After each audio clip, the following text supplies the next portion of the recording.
সামাজিক বিভিন্ন যোগাযোগ মাধ্যমকে অনেকেই গণমাধ্যমের মতো ব্যবহার করে থাকে। নিজের মত প্রকাশে কোনো বাধা না থাকায় এই মাধ্যমেই যা খুশি তা প্রকাশ করছে সবাই। এই সুযোগটি কাজে লাগাচ্ছে বাংলাদেশ থেকে ক্ষমতাচ্যুত আওয়ামী লীগ ও দলটির সমর্থকরা।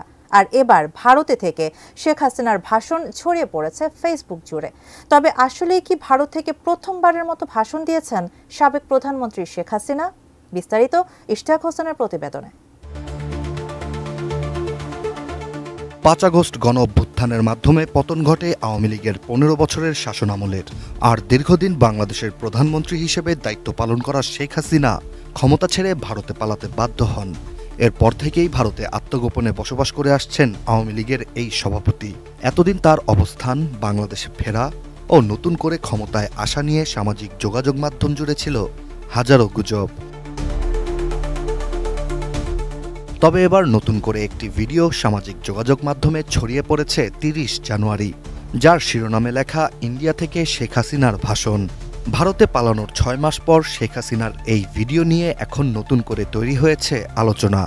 অনেকের মনেই প্রশ্ন, আসলেই কি এই ভিডিও শেখ হাসিনা ভারত থেকে করেছেন? প্রথম নজরে ভিডিওটি দেখে যে কারোরই মনে হতে পারে এটি আসল। তবে বর্তমানে প্রযুক্তির সাহায্যে সবকিছুই সম্ভব, তারই অন্যতম একটি উদাহরণ শেখ হাসিনার এই ভাষণ।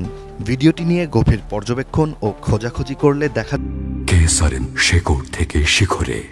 যায় ভিডিওটি আসলে অনেক আগের। বাংলাদেশে একটি সংবাদ মাধ্যমের ইউটিউব চ্যানেলেই পুরনো ও আসল ভিডিওটি দেখা যায়। মূলত ২০২২ সালে এসএসএফ এর প্রতিষ্ঠা বার্ষিকী উপলক্ষে কথা বলেছিলেন সাবেক প্রধানমন্ত্রী শেখ হাসিনা, যেখানে বর্তমানে অন্তর্বর্তী সরকারের প্রধান উপদেষ্টা ডক্টর মোহাম্মদ ইউনূস ও পদ্মা সেতু বিষয়ে আলাপ করেছিলেন তিনি। পুরনো সেই ভিডিওকেই ইন্ডিয়া থেকে শেখ হাসিনার ভাষণ বলে চালিয়ে দিয়েছেন সামাজিক যোগাযোগ মাধ্যম ফেসবুকের একজন ব্যবহারকারী। এখন প্রশ্ন, ভিডিওটিতে পেছনে ভারতের পতাকা দেখা যাচ্ছে, সেটি কিভাবে সম্ভব? ভিডিও এডিটিংয়ের বেশ কয়েকজন বিশেষজ্ঞ। এছাড়া ২০২২ সালের ভিডিও আর বর্তমান ভিডিওতে শেখ হাসিনাকে একই রঙের শাড়ি, একই চশমা ও একই বক্তব্য বলতে শোনা যায়। গ্রামীণ ব্যাংকের এমডি আইন অনুযায়ী ৬০ বছর বয়স পর্যন্ত এমডি থাকতে পারে। এদিকে ২০২২ সালের ওই অনুষ্ঠান ঘিরে বিভিন্ন জাতীয় পত্রিকাতেও ডক্টর ইউনূসকে নিয়ে সাবেক প্রধানমন্ত্রী শেখ হাসিনার করা মন্তব্য নিয়ে অনেক সংবাদ প্রচার হয়েছিল, যা সম্পূর্ণ নিশ্চিত করে যে ফেসবুকে ভাইরাল ইন্ডিয়া থেকে শেখ হাসিনার ভাষণ একটি গুজব ছাড়া কিছুই না।